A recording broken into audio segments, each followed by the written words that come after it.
بھر دے پیالہ نور کا، میں گدا تو بادشاہ، بھر دے پیالہ نور کا، نور دن دونا تیرا دے ڈال صدقہ نور کا۔ اور یا رسول اللہ تیری نسل پاک میں ہے بچہ بچہ نور کا، تو ہے عین نور تیرا سب گھرانہ نور کا۔ چاند جھک جاتا جدھر انگلی اٹھاتے مہد میں، کیا ہی چلتا تھا اشاروں پر کھلونا نور کا۔ اے رضا میرے رضا، سب کے رضا، پیارے رضا، دلارے رضا، اے رضا یہ احمد نوری کا فیض نور ہے، ہو گئی میری غزل پڑھ کر قصیدہ نور۔ حضرات گرامی خطبہ مسنونہ کے بعد میں نے آیت مقدسہ کی تلاوت کا شرف حاصل کیا، اور جو کام کرنے کے لیے مجھے فیض آباد سے جس کام کے لیے یہاں بلایا گیا ہے وہ کام شروع کروں اس سے پہلے بہتر و مناسب سمجھتا ہوں کہ آئیے اور آپ مل کر کے آل نبی کو دیکھتے ہوئے رسول کریم سرور عالم صلی اللہ تعالیٰ علیہ وسلم کی بارگاہ مقدسہ میں درود و سلام کا نذرانہ پیش کر لیں اور پڑھیں بآواز بلند اللہم صلی علی سیدنا مولانا محمد بارک وسلم صلاۃ و سلام علیک یا رسول اللہ صلی اللہ تعالیٰ علیہ وآلہ وسلم۔ عادت کے مطابق میں 2-3 شعر کلام اعلیٰ حضرت کے پڑھتا ہوں اور اس کے بعد پھر وہ کام کرتا ہوں جس کام کے لیے مجھے حکم دیا گیا ہے۔ بآواز بلند کہہ دیں سبحان اللہ۔ سبحان اللہ۔ اٹھا دو پردہ دکھا دو چہرہ کہ نور باری حجاب میں ہے، اٹھا دو پردہ دکھا دو چہرہ کہ نور باری حجاب میں ہے، اٹھا دو پردہ دکھا دو چہرہ کہ نور باری حجاب میں ہے، زمانہ تاریک ہو رہا ہے کہ مہر کب سے نقاب میں ہے۔ نعرہ تکبیر، نعرہ رسالت، کلام اعلیٰ حضرت حضور گلزار ملت، نعرہ تکبیر، نعرہ زمانہ تاریک ہو رہا ہے کہ مہر کب سے نقاب میں ہے۔ اور شعر ملاحظہ فرما لیں، کھڑے ہیں منکر نکیر سر پر، نہ کوئی حامی نہ کوئی یاور، کھڑے ہیں منکر نکیر سر پر، نہ کوئی حامی نہ کوئی یاور، تو بتا دو آ کر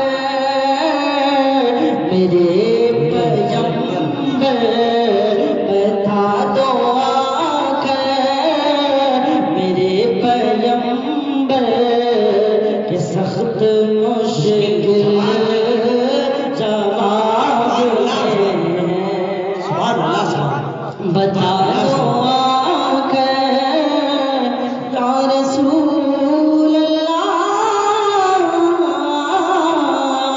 بتا دو آ کر میرے پیغمبر کہ سخت مشکل جواب میں ہے۔ بھیا آخری شعر ملاحظہ فرما لیں آپ ساتھ، خدا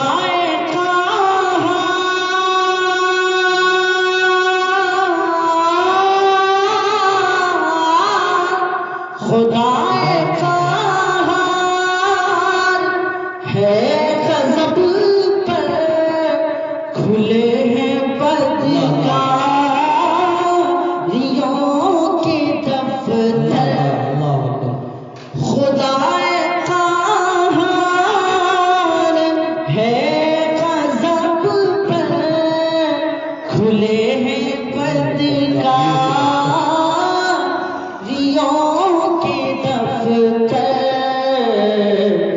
بچا لو آخر شفیع محشر، بچا لو آخر شفیع محشر، تمہارا بندہ عذاب میں ہے، بچا لو میرے پیغمبر تمہارا بندہ عذاب میں ہے۔ درود پاک پڑھیے، اللہم صلی علی سیدنا مولانا محمد مبارک وسلم، صلوات و سلام علیہ رسول اللہ صلی اللہ علیہ وسلم۔ حضرات گرامی، میں نے جس آیت مقدسہ کی تلاوت کا شرف حاصل کیا، اللہ تعالیٰ ارشاد فرماتا ہے یا ایھا الذین آمنوا اتقوا اللہ وکونوا مع الصادقین، اے ایمان والو اللہ سے ڈرو اور سچوں کے ساتھ ہو جاؤ۔ بے شک سبحان اللہ، اللہ تعالیٰ کیا فرما رہا ہے؟ اے ایمان والو اللہ سے ڈرو اور سچوں کے ساتھ ہو جاؤ۔ اس آیت کریمہ میں اللہ تبارک و تعالیٰ جل شانہ نے دو باتیں فرمائی، ایک اللہ سے ڈرنا ہے اور دوسری چیز کیا ہے؟ سچوں کے ساتھ ہو جانا۔ اللہ سے ڈرنا اور سچوں کے ساتھ ہو جانا، کیوں؟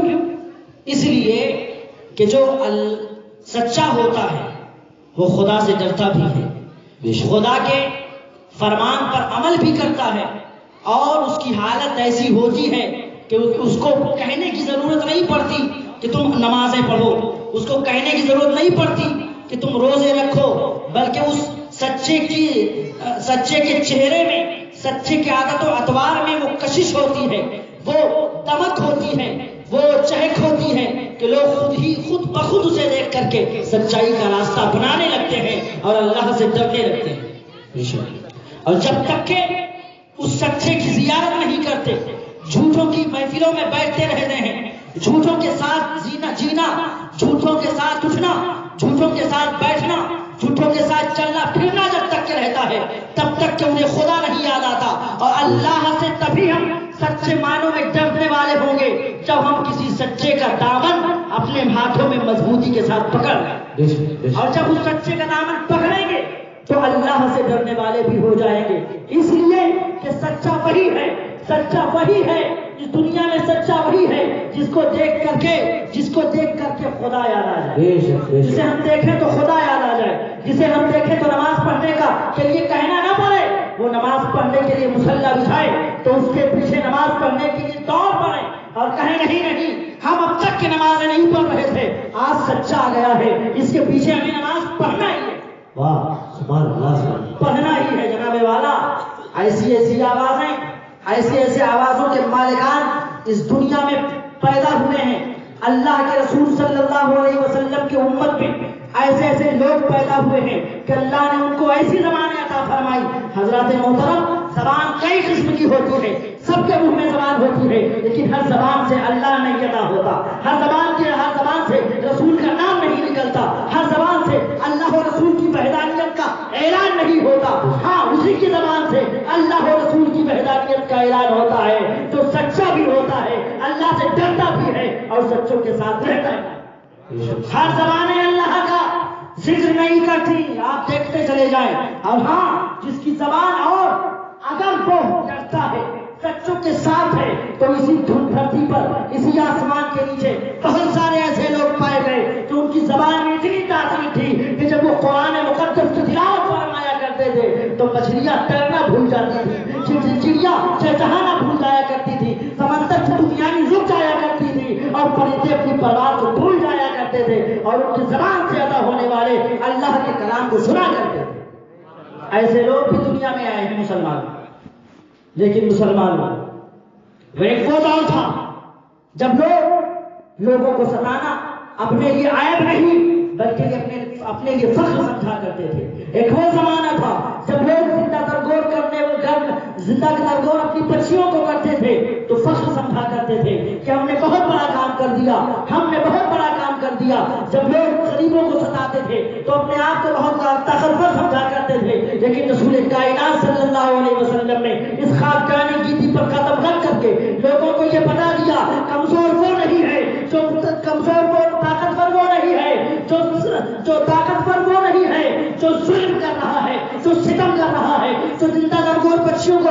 جو زندہ بچیوں کو درگور کر رہا ہے وہ طاقتور نہیں ہے، بلکہ جو ظلم کو سہ کر کے، ستم کو سہ کر کے اللہ اور رسول کی رضا حاصل کر رہا ہے، طاقتور وہی ہے، طاقتور وہی ہے مسلمانوں، وہ طاقتور نہیں ہے جو کسی کے اوپر ظلم کرے۔ ارے ظلم کے لیے ہاتھ اٹھانے والوں سنو، اللہ کے رسول صلی اللہ علیہ وسلم نے ان ہاتھوں کو روکا ہے اپنے کردار کے ذریعے سے، اپنے عادت و اطوار کے ذریعے سے، لیکن اللہ اکبر، ایک وہ بھی زمان آیا جب رسول کائنات صلی اللہ تعالیٰ علیہ وسلم کے اوپر انگلیاں اٹھائی جانے لگی، انگشت نمائی کی جانے لگی کہ رسول صلی اللہ علیہ وسلم آئے ہیں دنیا میں، یہ کون ہیں؟ یہ مجنون ہے معاذ اللہ، یہ ساحر ہیں، یہ نہ جانے کیا کتنے کتنے عیب لگائے گئے، لیکن وہی لوگ جو عیب لگاتے رہے، وہی لوگ جو انگشت نمائی کرتے رہے، ایک دن ایسا آیا کہ رسول کی زبان سے نکلا ہوا کلمہ ان کے کانوں میں اس طرح سے غصب ہو گیا کہ وہ بھی پڑھنے کرنے پر تیار ہو گئے، وہ بھی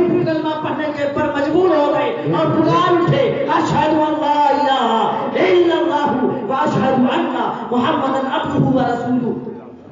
ایک زمانہ وہ بھی آیا مسلمانوں، لیکن میرے آقا علیہ الصلوۃ والتسلیم نے، میرے آقا علیہ الصلوۃ والتسلیم نے ہم سب کو ایمان بچانے کے لیے، ہم سب کا ایمان محفوظ کروانے کے لیے، اللہ کے رسول صلی اللہ علیہ وسلم نے فرمایا کہ میں تمہارے درمیان سے جا رہا ہوں، لیکن دو وزنی چیزیں تمہارے لیے چھوڑ کر کے جا رہا ہوں، تم گمراہ نہیں ہوگے اگر تم ان کا دامن مضبوطی کے ساتھ پکڑے رہو گے۔ یا رسول اللہ وہ کون ہیں؟ سرکار فرماتے ہیں ایک تو قرآن مقدس اللہ کا کلام ہے، اور دوسرا جو ہے دوسرے میرے اہل بیت اطہار ہیں، اگر ان دونوں کا دامن مضبوطی کے ساتھ اپنے ہاتھوں میں تھامے رہو گے تو تم کبھی گمراہ نہیں ہوگے۔ جو کلمہ ہم نے تمہیں دیا ہے، جس کلمے کی پاسداری تمہیں کرنی ہے، جو دین ہم نے تمہیں دیا ہے، اس سے اس وقت تک ہٹ نہیں سکتے جب تک کہ تم اللہ کے نازل کردہ قرآن اور اللہ کے نازل کردہ رسول کی اولادوں سے محبت کرتے رہو گے، ان کے دامن کو مضبوطی سے تھامے رہو گے، تب تک کہ تم گمراہ ہو نہیں سکتے۔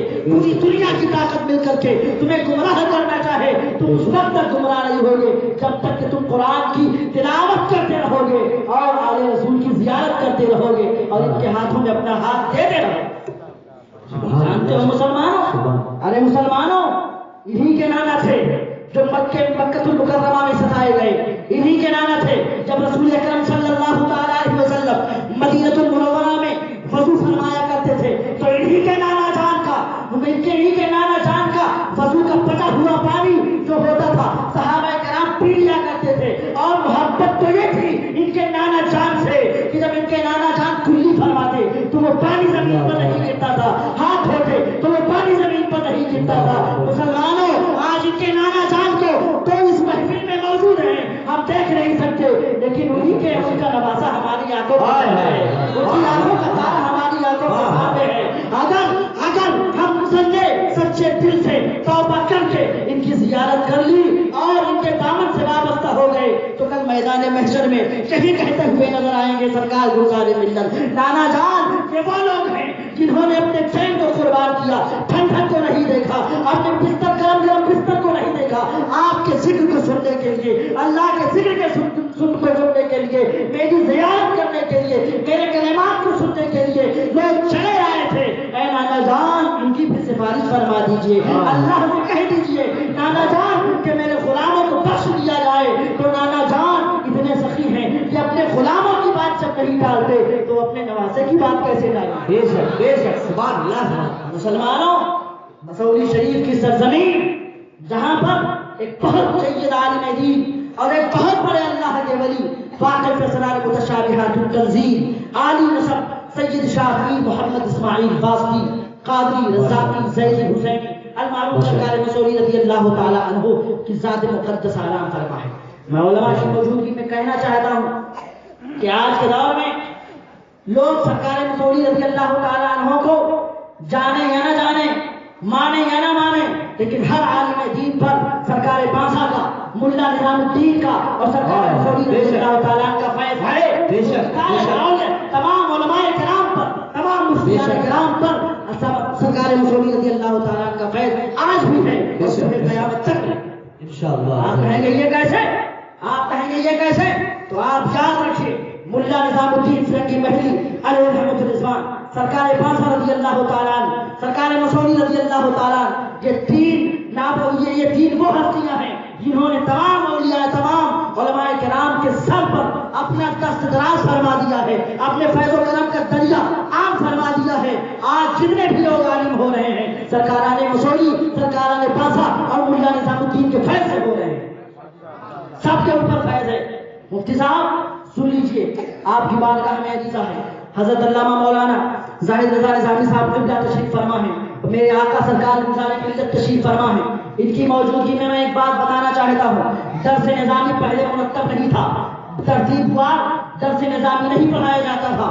درس نظامی لوگ پڑھنے جاتے تو الگ الگ طریقوں پر الگ الگ کتابیں پڑھائی جاتی تھی، لیکن مرتب نہیں تھا. ایک وہ زمان آیا، ایک وہ دن آیا جب سرکار پاسا رضی اللہ تعالیٰ عنہ، سرکار مسعودی رضی اللہ تعالیٰ عنہ، سرکار ملا نظام الدین علیہ رحمۃ الرضوان ایک جگہ تشریف فرما تھے. سرکار پاسا رضی اللہ تعالیٰ ایک درخت پر تشریف فرما ہے، سرکار ملا نظام الدین سرکار مسعودی رضی اللہ تعالیٰ عنہ زمین پر تشریف فرما ہے، اور سرکار پاسا کہاں؟ درخت پر تشریف فرما ہے. آج گزار ہوتے ہیں ملا نظام الدین اور سرکار مسعودی، اے آقا اے سرکار پاسا درس نظامی مرتب کرنا چاہتا ہوں، مرتب کرنا چاہتا ہوں، مرتب کروا دیجئے. اللہ اکبر. سرکار پاسا کہتے ہیں ہاں لکھو، کیا لکھنا چاہتے ہو؟ ملا نظام الدین کہتے ہیں، سرکار مسعودی کہتے ہیں اے میرے آقا تفسیر میں کیا لکھ لوں؟ تفسیر میں کیا لکھ لوں؟ تو سرکار پاسا رضی اللہ تعالیٰ اوپر سے جواب دیتے ہیں، درخت سے جواب دیتے ہیں ملا نظام الدین اور میرے عالی نسب لکھو تفسیر میں جلالین لکھو، تفسیر میں جلالین لکھو. اللہ اکبر. یہ لکھو، یہ لکھو معقولات میں کیا لکھو، منقولات میں کیا لکھو، یہ لکھو، یہ لکھو. یہاں تک کہ ان تین بزرگوں نے مل کر کے درس نظامی کو مرتب کیا ہے. آج تمام درسگاہوں میں جو درس نظامی پڑھائی جا رہی ہے وہ انہی بزرگوں کے فیض و برکات کے صدقے پڑھائی جا رہی ہے، اور ہر عالم دین ان تینوں بزرگوں کے فیض و برکات سے عالم دین بنتا ہے. جانتے ہیں سرکار مسعودی رضی اللہ تعالیٰ عنہ کون ہے؟ ان کا مقام و مرتبہ کیا ہے مسلمانوں؟ یہ وقت کے غوث ہوا کرتے تھے، یہ وقت کے غوث ہیں، بہت بڑے عالم دین، جلیل عالم دین. ان کے پیرو، ان کے جد امجد کہاں کے رہنے والے تھے جانتے ہیں آپ؟ سرکار مسعودی رضی اللہ تعالیٰ عنہ کا مرتبہ جانتے ہو؟ کیسے آ گئے یہاں پر، کیسے اپنا مسکن بنا لیا، کیسے پوری دنیا جانے لگی؟ سنو، مختصر میں سن لو، اس لیے کہ میرے بعد ایک عظیم خطاب آپ کو سماعت کرنا ہے. سرکار گلزار ملت کی جلوہ گری ہے، اس لیے میں بیان کرنا چاہتا ہوں. سرکار مسعودی رضی اللہ تعالیٰ عنہ کے جد امجد ہیں سرکار امام حسین رضی اللہ تعالیٰ عنہ. وہ امام حسین رضی اللہ تعالیٰ عنہ جنہوں نے اسی دین اسلام کے لیے اپنے بچے کو قربان کرنا گوارا سمجھا. میرا بچہ شہید ہو جائے، بچی سکینہ پیاسی رہے، سارے لوگ کٹ جائیں، عباس علمبردار کا بازو کٹ جائے، لیکن دین محمدی پر حرف نہیں آنا چاہیے، دین محمدی کے اقوال پر حرف نہیں آنا چاہیے، ان کے احکام کو نہیں بدلا جانا چاہیے. میرا سر درد سے جدا ہو جائے لیکن دین محمدی پر حرف نہیں آنا چاہیے. کس لیے؟ اسی لیے کہ اگر دین محمدی پہ حرف آ گیا تو مسلمانوں کا ایمان محفوظ نہیں رہے گا، مسلمانوں کا اسلام محفوظ نہیں رہے گا، مسلمانوں کا کلمہ محفوظ نہیں رہے گا. اسی لیے سرکار امام حسین نے اپنا سر کو کٹا دیا لیکن اسلام پر حرف نہ آنے دیا، اسلام پر حرف نہ آنے دیا.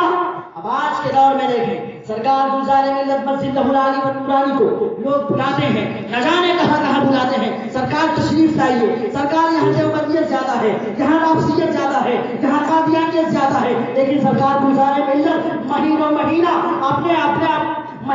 آرام نہیں فرماتے ہیں، اپنی آنکھ نہیں لگاتے ہیں، صحیح طور پر آرام نہیں مل پاتا ہے، طبیعت طویل رہتی ہے لیکن چہرے سے نمایاں نہیں ہے. کیسوں نہیں نمایاں ہے؟ اس لیے کہ امام حسین کی اولاد ہے، فاطمہ زہرا کے لال ہے. امام حسین رضی اللہ تعالیٰ عنہ کو کربلا کے میدان میں سب نے دیکھا تھا، یزیدیوں نے دیکھا تھا، لیکن کوئی یہ نہیں کہہ پایا کہ حسین بھوکے ہیں، میرے سامنے لڑیں گے کیسے؟ اس لیے کہ امام حسین کے منہ میں رسول کائنات صلی اللہ علیہ وسلم کا لعاب دہن تھا. وہ امام حسین رضی اللہ تعالیٰ عنہ سب تمام یزیدیوں کے سامنے آ رہے ہیں تو کوئی بھاپ ہی نہیں پا رہا ہے کہ امام حسین ایسا لگتا ہے جامع کوثر بھی کر کے آ گئے ہیں، ایسا لگتا ہے ان سب کو ختم کرنے آ گئے ہیں، ایسا لگتا ہے کہ کافروں کو ختم فرما دیں گے، دشمنان اسلام کو ختم کر دیں گے. اللہ اکبر. ذرا سا ان کے چہرے پر شکن نہیں محسوس ہوتی تھی. سرکار امام حسین رضی اللہ تعالیٰ عنہ کے چہرے پر، اور ایک یہ امام حسین کے لاڈلے پیارے نوازے سرکار امام حسین کے لاڈلے ہیں، بخار کی شدت رہتی ہے، درد رہتا ہے، پھر بھی لوگ بلاتے ہی چلے جاتے ہیں۔ اس لیے کیوں چلے جاتے ہیں؟ اس لیے چلے جاتے ہیں کہ میرے آقا امام حسین نے لوگوں کا اسلام بچانے کے لیے، لوگوں کا ایمان بچانے کے لیے اپنی گردن کروا دی، اور میرے آقا سرکار گلزار ملت جب تشریف لے جاتے ہیں تو یہی سوچ کر لے جاتے ہیں کہ اپنی چین قربان ہو جائے، نیند قربان ہو جائے، استراحت قربان ہے، لیکن میرے آقا کے نوازوں، میرے آقا کے دیوانوں کا، میرے آقا کے امتیوں کا ایمان محفوظ ہے۔ لینا چاہیے سبحان اللہ، اللہ اکبر، یا رسول اللہ، زندہ باد، زندہ باد، زندہ باد، زندہ باد۔ سرکار امام حسین رضی اللہ تعالیٰ عنہ کے ایک بیٹے جو کربلا شریف میں بچے، سرکار امام زین العابدین رضی اللہ تعالیٰ عنہ، ان کے ایک بیٹے سرکار امام زید شہید رضی اللہ تعالیٰ عنہ، ان کے بیٹوں میں سے ایک سرکار سیدنا ابو الفلاح واسطی رضی اللہ تعالیٰ عنہ ہیں۔ ابو الفلاح واسطی رضی اللہ تعالیٰ عنہ یہ وہ لوگ ہیں جو مدینہ المنورہ میں اخون خمسہ میں مدینہ المنورہ میں ایک قبیلہ ہے جسے اخون خمسہ کہا جاتا ہے، جسے آپ اردو میں پنج بھیا سمجھیے، پنج بھیا کا ایک قبیلہ اس میں رہا کرتے تھے۔ عامران عباسیہ نے ستایا تو پہلے تو آپ نے صبر کیا، شکر کیا، صبر کیا، نمازیں پڑھی، سب کچھ کرتے رہے، لیکن جب ظلم حد سے بڑھ گیا تو سرکار ابو الفلاح واسطی رضی اللہ تعالیٰ عنہ نے وہاں سے جانے کا قصد کیا، اور عراق کے مشہور شہر واسط میں آ کر کے آپ نے جو ہے آپ نے اس کو اپنا مسکن بنایا اور وہاں رہنے لگے، اور پھر آپ کی اولادوں میں سے ایک بیٹے پیدا ہوئے، ایک شہزادے پیدا ہوئے، جنہیں دنیا فاتح بلگرام سرکار سیدنا میر محمد دعوت الصغریٰ رضی اللہ تعالیٰ عنہ کے نام سے جانتی ہے، فاتح بلگرام کے نام سے جانتی ہے مسلمانوں۔ اور پھر وہ سرکار فاتح بلگرام کون ہے؟ سرکار خواجہ غریب نواز رضی اللہ تعالیٰ عنہ کے مرید و خلیفہ سرکار خواجہ قطب الدین بختیار کاکی اوشی رحمۃ اللہ علیہ کے جو ہے مرید اور خلیفہ ہے سرکار میر محمد دعوت الصغریٰ رضی اللہ تعالیٰ عنہ۔ کون ہے فاتح بلگرام؟ کون ہے؟ سرکار خواجہ قطب الدین بختیار کاکی اوشی رحمۃ اللہ علیہ کے مرید و خلیفہ ہیں۔ آپ ہندوستان میں تشریف لائے، اسلام کا علم گاڑا، لوگوں کو پچھاڑا، دشمنان اسلام کے سر تن سے جدا کیے، اور اپنا مسکن بلگرام شریف میں بنایا، اور پھر وہاں سے دو شاخیں نکلی، ایک نور آیا۔ کہاں سے آیا؟ یہ نور کا مہینہ ہے، ربیع الاول شریف کا مہینہ ہے۔ ایک نور وہاں سے چلا تھا، کہاں سے؟ جنت سے چلا تھا، آدم کی پیشانی میں، اور پھر آدم سے کی پیشانی سے ہوتے ہوئے رسول کریم صلی اللہ تعالیٰ علیہ وسلم کی شکل میں جلوہ گر ہوا۔ پھر ان کا نور امام حسین، ان کے نور امام زین العابدین، ان کے نور امام زید شہید، ان کے نور ابو الفلاح واسطی، ان کے نور حضرت ابو الفلاح واسطی، ان کے نور سرکار سیدنا سرکار ابو الفلاح واسطی ثانی، ان کے نور سرکار سیدنا میر محمد دعوت الصغریٰ رضی اللہ تعالیٰ عنہ۔ اور پھر اسے ایک نور کی کرن پھوٹی، اس میں سے دو نور نکلے، ایک نور نے اپنا مسکن ماہرہ مطہرہ میں بنایا، اور دوسرے نور نے اپنا مسکن مسعود شریف ہے۔ نعرہ تکبیر، نعرہ رسالت، مسلک اعلیٰ حضرت سرکار مسعودی رضی اللہ تعالیٰ عنہ آئے، اور آ کر کے آپ نے علوم حاصل کیے، اور اس کا وقت ہے ہی نہیں کہ میں تفصیل سے بیان کر سکوں، بس آپ سنتے چلیں کہ سرکار مسعودی رضی اللہ تعالیٰ عنہ کی شکل میں جلوہ گر ہوا وہ نور، اور پھر وہ نور جو ہے بلگرام سے چلا اور آ کر کے باسا شریف کی سرزمین پر پہنچا۔ دیکھا کہ قطب الاقطاب ہیں، یہ خوشروح ہیں، آرام فرما ہے، دل نے چاہا کہ سید زادے ہیں، ان کے قدموں پر قربان ہو جائیں، میں بھی سید زادہ، یہ بھی سید زادے، ان کے اوپر قربان ہو جائیں۔ کیوں قربان ہو جائے؟ اس لیے کہ ان کا مرتبہ اعلیٰ ہے، ان کے عادت و اطوار اعلیٰ ہے، ان کی شفقت اعلیٰ ہے، ان کی محنت اعلیٰ ہے، ان کا مجاہدہ اعلیٰ ہے، ان کا مشاہدہ اعلیٰ ہے۔ ان کے قدموں پر قربان ہونا چاہا اور قربان ہو گئے، اور اتنا قربان ہوئے کہ سرکار مسعودی رضی اللہ تعالیٰ عنہ اتنا قربان ہوئے کہ پیر و مرشد بھی جو ہے دل و جان سے چاہنے لگے، اور مرید بھی دل و جان سے اپنے پیر و مرشد کو چاہنے لگے۔ معاملہ یہ ہو گیا کہ جب مسعودی شریف کی سرزمین سے سرکار مسعودی رضی اللہ تعالیٰ عنہ اپنے پیر و مرشد کی زیارت کرنے کے لیے اپنے پیر و مرشد کی زیارت کرنے کے لیے باسا شریف تشریف لے جاتے، تو حالت یہ ہوتی جیسے ہی باسا شریف کے حدود میں قدم رکھتے، سرکار باسا وقت کے قطب الاقطاب اپنی